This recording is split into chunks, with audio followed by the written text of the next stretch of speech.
Friends, welcome back to my channel. ഇന്ന് നിങ്ങൾക്ക് ഒരു സിമ്പിൾ പാൽപ്പായസ റെസിപ്പി പരിചയപ്പെടുത്തി തരാം. സിമ്പിൾ ആയിട്ടുള്ള ഒരു പായസ റെസിപ്പിയാണ് നിങ്ങൾക്ക് ഞാൻ ഇന്ന് ഷെയർ ചെയ്യുന്നത്. അതിന് വേണ്ടത് 1 ലിറ്റർ പാൽ എടുത്തിട്ടുണ്ട്. പിന്നെ പൊടിയരി 4 വിസിൽ കുക്കറിൽ വേവിച്ച് വെച്ചതാണ്. പിന്നെ ആവശ്യത്തിന് പഞ്ചസാര. ഇത് വെച്ച് നമുക്കൊരു സിമ്പിൾ പാൽപ്പായസം റെഡിയാക്കാം. നമുക്ക് അടി കട്ടിയുള്ള ഒരു പാത്രം അടുപ്പിൽ വയ്ക്കാം. അതിലേക്ക് കുറച്ച് പഞ്ചസാര ഇടാം. ഇത് കാരമലൈസ് ചെയ്യാൻ വേണ്ടിയിട്ടാണ്. ഇത് ഒരു ബ്രൗൺ കളർ ആവുമ്പോൾ ആണ് നമുക്കിനി പാല് ഒഴിക്കേണ്ടത്. ഇത്തിരീച്ച് പാൽ ഒഴിച്ചിട്ട് ഇതാക്കും. പഞ്ചസാര മെൽറ്റായിട്ട് ബ്രൗൺ കളർ ആവുമ്പോൾ കുറച്ച് പാല് നമുക്ക് ഒഴിക്കാം. പാല് കുറച്ചീച്ച് ഒഴിക്കാം.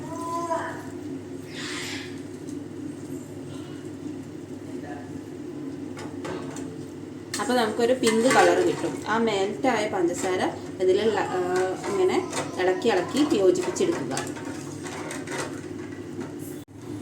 നമ്മൾ ഓൾറെഡി അരി വേവിച്ച് വെച്ചതുകൊണ്ട് പാൽ ഒന്ന് ചൂടാവട്ടെ. ചൂടായിട്ട് നമുക്ക് വേവിച്ച് വെച്ച അരി ഇതിലേക്ക് ഇടാം. പാല് ചൂടായി വരുന്നുണ്ട്. ഒന്ന് തിളച്ചാൽ നമുക്ക് ഈ അരി അതിലേക്ക് ഇടാം.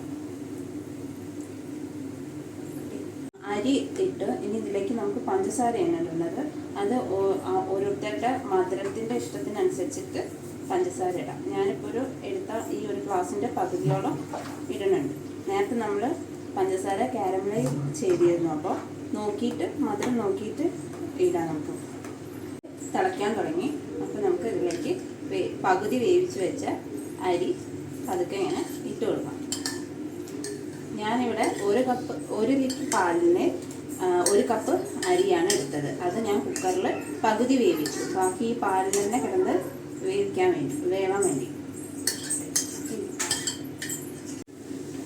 അരിയിട്ട് പാല് നല്ല തിളയ്ക്കാൻ തുടങ്ങി. ഇത് നമ്മൾ പകുതി വേവ് ആക്കി വെച്ചതുകൊണ്ട് ബാക്കി വേവുന്നത് ഈ പാലിൽ തന്നെ കിടന്നിട്ടാണ്. അപ്പോഴാണ് ആ പാൽപ്പായസത്തിൻ്റെ ടേസ്റ്റ് വരിക. നമുക്ക് പെട്ടെന്ന് ഉണ്ടാക്കാൻ വേണ്ടിയിട്ടാണ് അരി പകുതി വേവിച്ച് വെച്ചത്. അല്ലെങ്കിൽ നമ്മൾ പാലിൽ തന്നെ വേവിക്കണം. ഞാൻ മധുരം നോക്കി, നല്ല മധുരമുണ്ട്. നമുക്ക് മധുരം ആവശ്യത്തിന് ഇട്ടാൽ മതി. അടി പിടിക്കാതെ നമ്മൾ ഇടയ്ക്കൊന്ന് ഇളക്കി കൊടുക്കണം. പിന്നെ പാല് നമ്മൾ എടുക്കുമ്പോൾ ശ്രദ്ധിക്കുക, നല്ല ഫാറ്റി ആയിട്ടുള്ള പാലെടുക്കുക.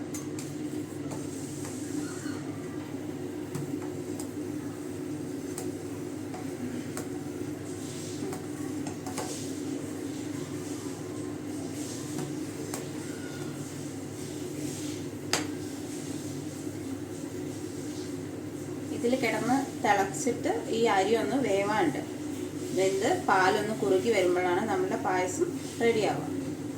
ഇതിൽ ഇനി വേറെ ഒന്നും ചേർക്കണില്ല. നമ്മൾ അമ്പലത്തിൽ നിന്നൊക്കെ കിട്ടുന്ന പായസത്തിനൊക്കെ ഈ ഒരു ടേസ്റ്റാണ് വരിക.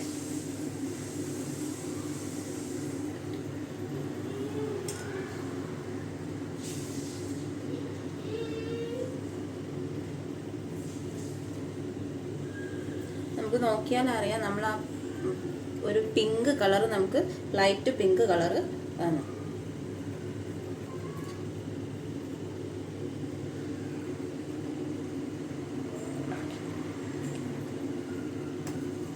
നമ്മൾ സാധാരണ പാൽപ്പായസം ഉണ്ടാക്കുമ്പോൾ ഉണങ്ങല്ലരിയാണ് ഉപയോഗിക്കുക. എനിക്ക് കിട്ടുന്ന നമ്മളെ പായസം എന്ന് പറയുന്നത് സിമ്പിൾ പായസമാണ്. അപ്പം നമുക്ക് വീട്ടിൽ എപ്പോഴും കിട്ടുന്ന പൊടിയരി വെച്ചിട്ട് ഉണ്ടാക്കിയതാണ് ഞാൻ.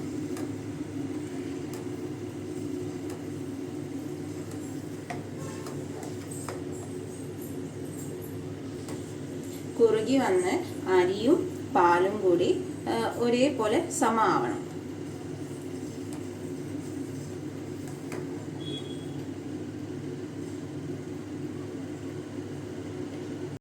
ഞാൻ തീ സിമ്മിലായിരുന്നു വെച്ചിരുന്നത്. അപ്പോൾ നമ്മൾ പായസം ഏകദേശം ഇപ്പോൾ കുറുകി വന്നിട്ടുണ്ട്. ഇപ്പം നമ്മളിങ്ങനെ ഇളക്കുമ്പോൾ തന്നെ അറിയാം, ഇങ്ങനെ അരിയും ഇതും പാലും കൂടി സമം ആയ പോലെ വന്നു. അപ്പം നമ്മുടെ പായസം റെഡി ആയിട്ടുണ്ട് കേട്ടോ.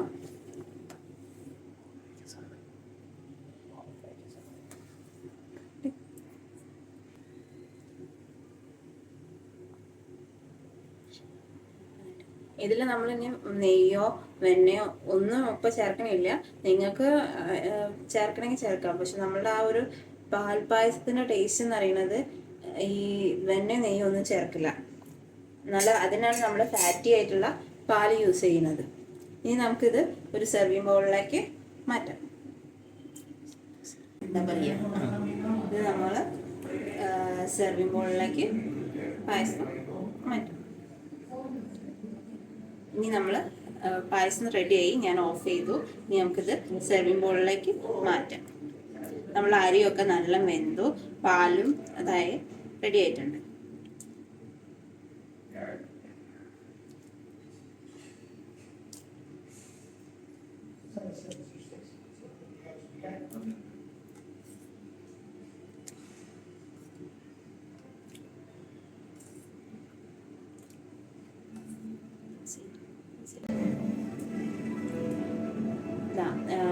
അങ്ങനെ ഫൈനലി നമ്മളുടെ പൊടിയേരി വെച്ചിട്ടുള്ള പാൽപ്പായസം ഇവിടെ റെഡിയായി. കണ്ടോ, അതിന് നല്ല സ്മെല്ല് വരുന്നുണ്ട്. നമ്മൾ ഈ പാൽപ്പായസത്തിൽ ഏലക്കായോ ഇതൊന്നും ചേർക്കില്ല. കാരണം ഇതിന് ആ ഒരു പാലിറ്റി ഈ ഉണങ്ങല്ലരിൻ്റെ ടേസ്റ്റാണ് വരുന്നത്. നമ്മളുടെ പായസം, ഈ പായസം നിങ്ങൾ വീട്ടിലൊന്ന് ട്രൈ ചെയ്ത് നോക്കുക. എന്നിട്ട് അതിൻ്റെ ഫീഡ്ബാക്ക് കമൻസിൽ പറഞ്ഞുതരാം. എൻ്റെ ചാനൽ ആദ്യമായിട്ടാണോ കാണണമെങ്കിൽ ഒന്ന് സബ്സ്ക്രൈബ് ചെയ്യുക, ബെൽ ബട്ടണും ക്ലിക്ക് ചെയ്യുക. Thanks for watching this video.